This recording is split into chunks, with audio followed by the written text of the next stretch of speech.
I've been with our organization since 1997. So I've been able to be around quite a while and see a lot of different changes. And currently in my role, I work in the global side of our organization, and I'm responsible for leading associate engagement and our listening strategy globally across our 400,000 plus associates.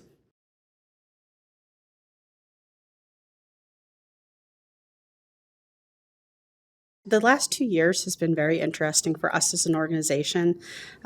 Being in the retail sector, our associates were absolutely on the front lines of it. You know, when everything was hitting the fan, supply chain issues were happening, customers were, really freaking out, and people were fighting for toilet paper, for example. Um, there was this massive shift that happened literally overnight. And one of the biggest things that impacted our leaders, impacted us as a company, was how we shifted our focus from being maybe much more traditional in our setup, where people go to physical locations, whether it be an office or a distribution center, to having to be able to have tons of flexibility and to really be a virtual company overnight, in many respects. And part of that actually really led into a massive expansion of our online shopping business.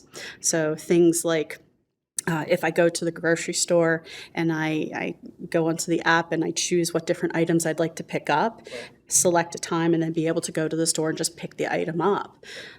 So that huge shift in the way people shop, in the way our associates need to work, in the way that associates need to be able to have access to time off if they had to quarantine, all of those things became massive challenges that people had to figure out overnight.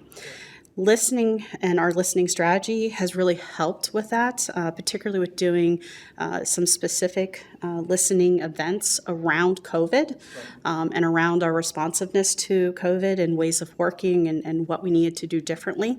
And the other piece really did come from, listening to our leaders and talking about what were the challenges that they were having, and really kind of helping to more so prioritize what those things were that they needed to focus on from an experience perspective. There's one word that keeps popping into mind for me, and that's transparency. People are smart, and the idea that we think that people don't know what's going on and people don't understand what's going on is a fallacy of the years past. People are smart, they want transparency, they want to know what their leaders are doing and what our priorities are as an organization. Things, such as diversity, equity, and inclusion, healthy and sustainable, goals and responsibilities, those are things that associates are asking for beyond just our investors.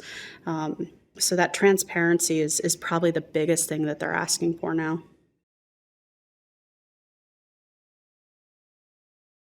I think if I look at our organization as a whole, about 75% of our workforce is very hard to reach, is what I would characterize them as. They're retail associates that are on the front lines dealing with customers every day. They're associates that don't have access typically to email with our company. So for them to be able to give feedback and share that with us is really a challenge. So being able to interact with them and find different ways to actually get that information back has become critically important. The reason why I share that is because if I think about how that's really helped our business is as we've slowly but surely made transitions to having fully attributed surveys, we've been able to start really truly understanding the demographics of the associates that we're interacting with and what is those experiences that they're having, irrespective of whether they're a store associate or a distribution center associate. We've really been able to now kind of dive in and understand what those different experiences are that people are having. That becomes very important when we want to understand how engagement drives our profitability as an organization.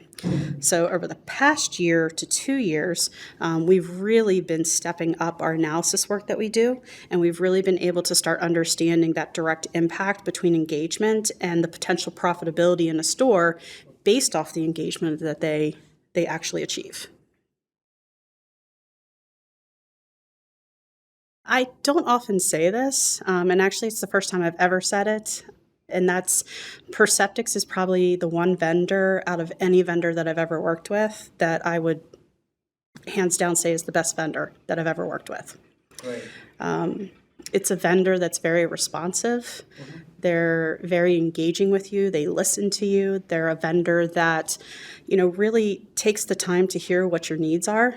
And since we've been with Perceptix since 2017, we've grown with them. We've seen them grow. We've grown. And that relationship and that partnership that we have is just really an excellent experience. If I think about our organization, when we had two legacy organizations come together in 2017, we really had to think about how do we want to listen and have that experience be measured for associates moving forward. It was two companies coming together, so there was a lot of change, a lot of uncertainty, and part of that was figuring out, okay, what vendor is really going to be able to help support us in the years to come.